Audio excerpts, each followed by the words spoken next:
2024 में अवाम उन्हें उल्टा टांगने वाले हैं, वो उसी से खौफजदा हैं।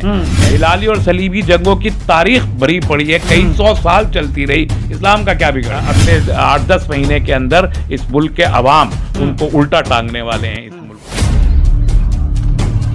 रामनवमी एक मजहबी एक इबादत का एक त्यौहार है, इसमें लोग इबादत करते हैं। रामचंद्र जी एक बहुत बड़ी शख्सियत हैं सनातन धर्म की जी। और उनके नाम पर सियासी जुलूस निकालना और उसे सियासी हथियार बनाना, ये खुद अपने आप में सनातन धर्म का सबसे बड़ा अपमान है। और ये बात अब जाहिर हो गई है, सब लोग जान गए हैं कि टारगेट करना, भाई एक जुलूस निकल रहा है, आप जुलूस निकालिए, अच्छी बात है, जुलूस निकाल रहे हैं, लेकिन उसमें मस्जिद के पास रुकना या किसी भी इबादत गाह के पास रुकना और वहाँ उसके खिलाफ नारेबाजी करना, सीधी सी बात है कि ये एक प्री प्लान्ड वे में मज़हब का नाम लेके, अपने दीन अपने धर्म का नाम लेके, अपने धर्म के इष्ट को बदनाम करके और लूट मार मचाने की एक सियासी हरकत है। ये जाहिर है कि बिहार हो या बंगाल हो, ये दो इस वक्त इतनी बड़ी स्टेट्स हैं जहां पर 80 लोकसभा की सीटें हैं। अगले साल इंतखाब होने वाला है और न तो बिहार में बीजेपी को सीटें मिल रही हैं, न बंगाल में सीटें मिल रही हैं। इन दोनों जगह से 33 सीट्स जीती हुई है बीजेपी, 16 बिहार से जीती हुई है, 17 बंगाल से जीती हुई है। और ये 33 की 33 सीटें बीजेपी को जाती हुई लग रही हैं। और बीजेपी के बारे में मशहूर है कि बीजेपी कोई इंतखाब जीत ही नहीं सकती जब तक वो खून खराबा ना करे।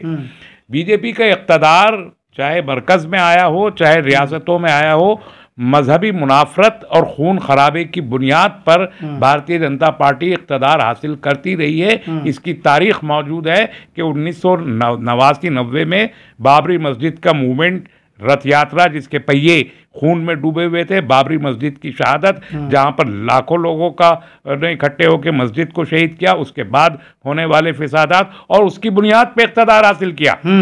और अब जब ये जहां जहां देख रहे हैं कि हम हार रहे हैं, वहां ये मजहबी उन्वानात से सियासी फिसादात बपा कर रहे हैं। और उसमें भी जो लोग शरीक हो रहे हैं ज़्यादातर, बहुत ही आप देखिए, ये लोग जो हैं ना, ये जो खुद को धर्मवादी कहते हैं, ये कुछ छुट भैये लुटेरे हैं। ये छुट भैये लुटेरे हैं। आप 84 का राइट्स को देखिए जो सिखों के खिलाफ यहाँ हुआ था।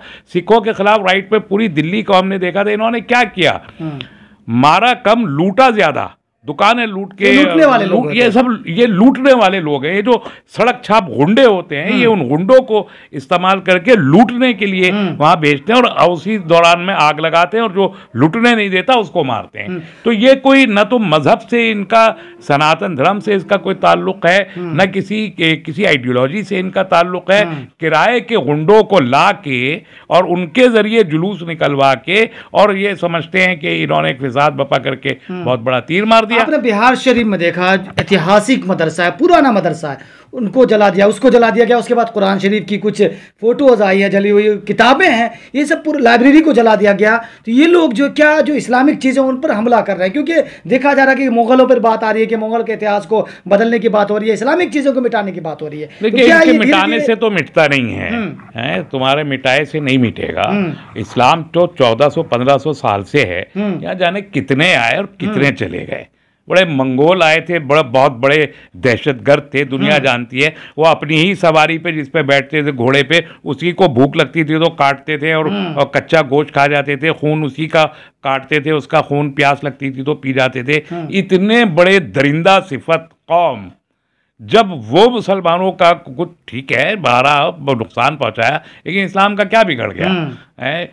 हिलाली और सलीबी जंगों की तारीख भरी पड़ी है, कई सौ साल चलती रही, इस्लाम का क्या बिगड़ गया है ना? तो इस तरीके से अब ये कोल्ड वॉर चल रही है, कोल्ड वॉर का भी जमाना। तो ये तो ऐसे ऐसे बहुत आए और बहुत चले गए, इनसे कुछ होता नहीं, वक्ती तौर पर परेशानियां होती हैं और जाहिर है कि लेकिन कह रहे हैं कि ये लोग ये आरोप लगा रहे हैं कि जब हम जिस जगह से जुलूस निकालते हैं मस्जिद वाला एरिया से, तो लोग मस्जिद की छतों पर से पत्थर फेंकते हैं, पत्थर बरसाते हैं। ये मुसलमानों की ना तो फरिश्त कभी रही है, ना ये इस्लाम का कोई उसूल है। ये झूठ बोलते हैं और ये झूठ बोलकर ही, वरना फिसाद बपा करने का रीज़न नहीं मिलेगा। तो एक वजह पैदा करने के लिए ये इल्ज़ाम लगाया जाता है, और कभी भी ये इल्ज़ाम कभी साबित नहीं हुए जो इन्होंने इल्ज़ाम। दिल्ली राइट्स में कोई इल्ज़ाम साबित नहीं हुआ। जितने बच्चे गिरफ्तार हुए थे 90% तो वो झूठे मुकदमात थे, वो बरी होके आ गए।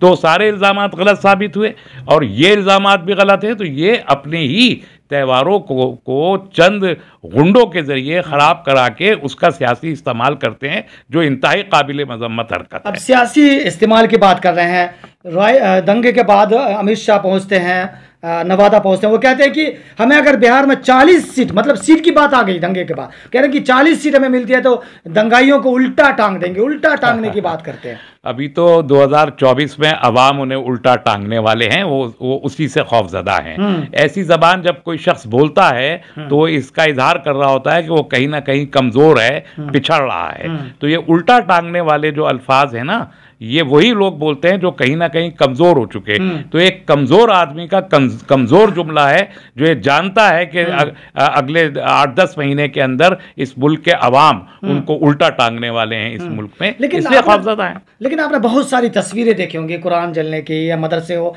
लेकिन लोग ये भी कह रहे हैं कि मुसलमान मार खा रहे हैं, सामाने उनके जल रहे हैं, और फंसाया उन्हीं को जा रहा है।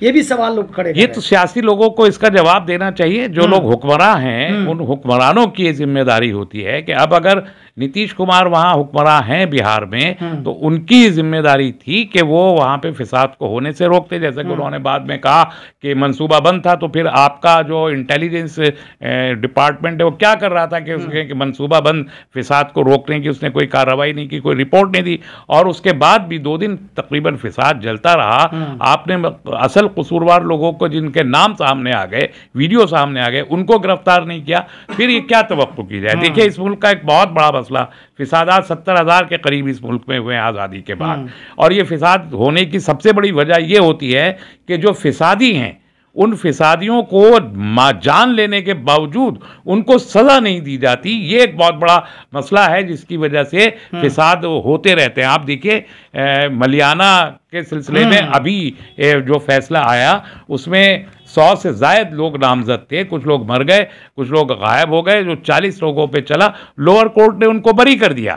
बाबरी मस्जिद के बारे में लिब्रान कमीशन ने कहा कि इसमें 68 लोगों के नाम दिए कि ये लोग मुलजिम हैं कॉन्स्पिरेसी करने के। रायबरेली कोर्ट ने उनको बरी कर दिया। इसके बावजूद कि उन्होंने खुद एतराफ़ किया अदालत के बाहर खड़े होकर अनऑफिशियली कि हमने शहीद किया बाबरी मस्जिद को, इसके बावजूद उनको बरी कर दिया। श्री कृष्णा कमीशन की रिपोर्ट आई बॉम्बे राइट्स के बाद, उसमें नाम लिए, किसी को कोई सजा नहीं मिली। गुजरात में आप देख लीजिए, 2002 के बाद से कि फिसाद के जितने मुलजिमीन थे उन पे मुकदमे होने के बावजूद उनको बरी कर दिया गया। बिल्किस बानो के रेपिस्ट को जेल से, जिनको उम्र कैद हो गई थी, उनको छोड़ दिया गया।